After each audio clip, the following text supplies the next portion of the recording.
garotada, tudo bem com vocês? Sou Dário Alencar, professor de Geografia da Rede Municipal de Ensino de Jaboatão dos Guararapes. Bom, e o tema da nossa aula de hoje é a hegemonia europeia na economia, na política e na cultura, tanto mundial quanto do Brasil. Mas vamos começar a nossa aula hoje com uma pergunta. Você saberia falar a respeito da influência da Europa sobre o nosso país? Você saberia falar alguma coisa sobre isso? Não.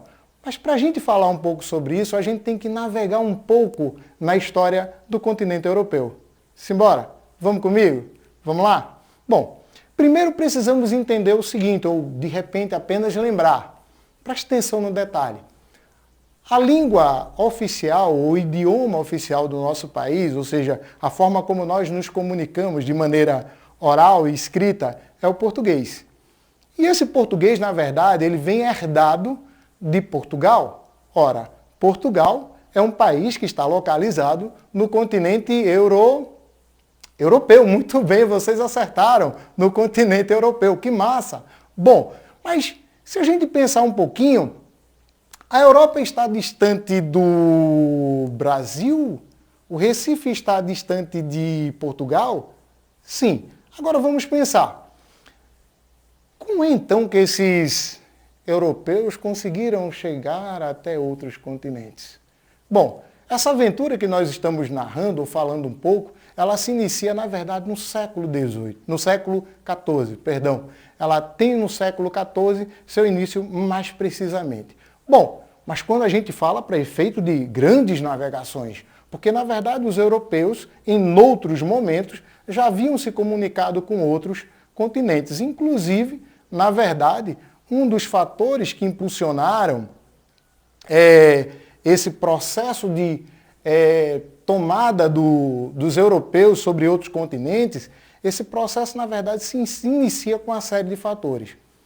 E se a gente começar bem, vamos dizer assim, bem pelo princípio, a gente vai entender a primeira coisa. Ora, nesse período aí, fins do século XIV, início do século XV, a Europa vivia, na verdade, uma efervescência comercial, principalmente em função de alguns produtos que tinham um valor estimado, um valor muito grande, que eram conhecidos como especiarias. Essas especiarias, na verdade, eram obtidas na Ásia, né? Nas Índias, mais precisamente. Então, quando a gente lembra que eu havia falado que a Europa já tinha um processo de comunicação com outros continentes, e essa comunicação ela era, na verdade, via rota terrestre. Inclusive, essa rota era conhecida como Rota da Seda. Ora, mas se a gente pensar um pouquinho melhor, o que vai acontecer? Essa rota terrestre, com o passar do tempo, ela foi ficando cada vez mais disputada. Lembre que essas especiarias eram artigos de luxo. E esses artigos, por sua vez, ficaram cada vez mais caros, então, com o objetivo de baratear esses produtos e conseguir vender mais, essas novas rotas começaram a ser pensadas. E essas rotas começaram a ser pensadas de forma diferente. Ou seja, se eu antes estava fazendo por terra, agora irei fazer por onde? Por mar. Beleza? Bom, mas e aí para navegar o que era necessário? Observe que antes mesmo disto acontecer, seria necessário que vários empecilhos ou várias barreiras precisassem ser o quê? Ultrapassadas. E uma das barreiras eram o quê? As questões técnicas daquele momento. Então, a gente vai apresentar para vocês terem uma noção razoável do que foi esse avanço técnico que aconteceu na Europa, proporcionando esse singrar dos mares. Então, a gente trouxe aqui 4 instrumentos, vamos falar em instrumentos, ou 4 objetos aqui, beleza? O primeiro que aparece na tela aí para vocês é um objeto chamado de sextante, e esse sextante ele proporcionava calcular a distância entre o objeto e outro, ou seja, o posicionamento onde eu estava e outro objeto. Então, na verdade, a criação do sextante ela vai proporcionar o cálculo das distâncias. E isso vai ser muito interessante para esse momento. Observe, vamos pensar um pouquinho. Se na verdade você saísse hoje para navegar numa jangada e nessa sua navegação você acabasse adentrando o mar, e o que aconteceria? Eu vou te dizer um pouquinho.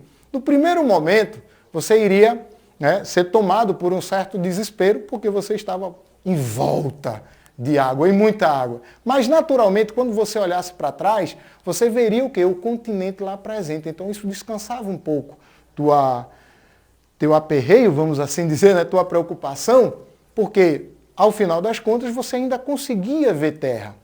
Mas com o passar do tempo, cada vez que o barco vai adentrando o mar, você vai observar uma coisa. Você não vai conseguir mais observar o continente. E aí cá para nós, bateu o desespero. Então, para você ter uma ideia de como se localizar dentro de um vasto oceano, de uma imensidão de águas. Então, esse instrumento aí, ele vai proporcionar isso aí. O segundo objeto que a gente vê ali na tela é, na verdade, a caravela. A caravela, diferentemente de outras embarcações, ela era uma embarcação um pouco mais encorpada e que também possuía um certo poder de manobra muito interessante para aquele momento. Então as caravelas contribuíram para que pudesse ser, na verdade, essa navegação ser alcançada. O terceiro instrumento que a gente tem ali é a bússola. A bússola permite o processo de posicionamento e de deslocamento geográfico. E por fim a gente tem a pólvora ali. A pólvora foi importante porque, na verdade, quando se chega noutro continente do qual eu não conheço, eu preciso dominar esses espaços. Então, a bússola vai ser esse auxiliar no domínio desses novos povos ou do que quer que seja que tem ali pela frente. Tá massa? Vamos embora. Bom, mas e aí o seguinte, para controlar as novas terras, os europeus, eles colonizaram fisicamente os novos espaços. Por isso que eles saíram em embarcações e foram para os novos espaços, como a América, a África.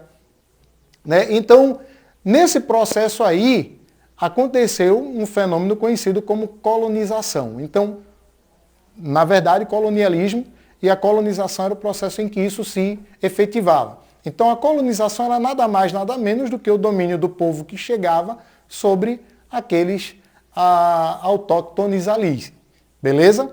Bom, ou os nativos, para falar melhor. Então, na verdade, essa dominação, como a gente já viu, ela também se dava de forma tanto negociada como também pela imposição da força. Mas vamos lá, vamos para frente. Importante lembrar para vocês ainda que toda organização política e social, ela obedecia o modelo de quem chegava e de quem dominava. Então, todo o sistema que vai ser implantado agora, de governabilidade e tudo, se baseava no modelo de quem estava chegando, ou seja, no caso dos europeus. Um outro ponto interessante é que as nações europeias, elas foram orientadas nessa busca por novos mercados, por novos continentes, por uma nova forma de entender o mundo conhecida como mercantilismo. O mercantilismo, na verdade, é um conjunto de ideias, né, e de pensar a economia com a qual as nações europeias passaram a se organizar. E dentro dessa nova forma de organização e pensamento econômico, né, existiam o que nós chamamos de doutrinas. Essas doutrinas ficaram conhecidas como balança comercial favorável, o metalismo, o protecionismo alfandegário e o pacto colonial. A balança comercial favorável era o fato de que eu deveria exportar mais e importar menos. O segundo metalismo é que eu deveria ter em meus cofres ou acumulado os chamados metais preciosos. Tanto é que os portugueses, quando vêm ao Brasil, a primeira coisa que eles procuram é, na verdade, ouro e prata.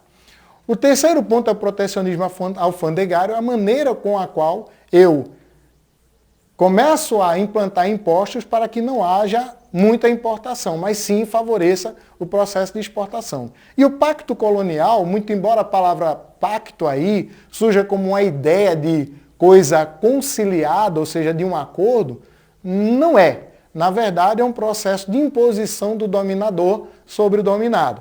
Bom, mas para a gente ir adiante, a gente pensa numa série de coisas, como por exemplo, E do que sobrou isso aí desse processo de dominação? Ora, esse processo de dominação, ele se estendeu por várias áreas, como por exemplo, aí na imagem que a gente deu aí na tela, a gente tem, né, Gramado, a cidade de Gramado, e em Gramado a gente tem a arquitetura dominante, uma arquitetura europeia. Tá massa?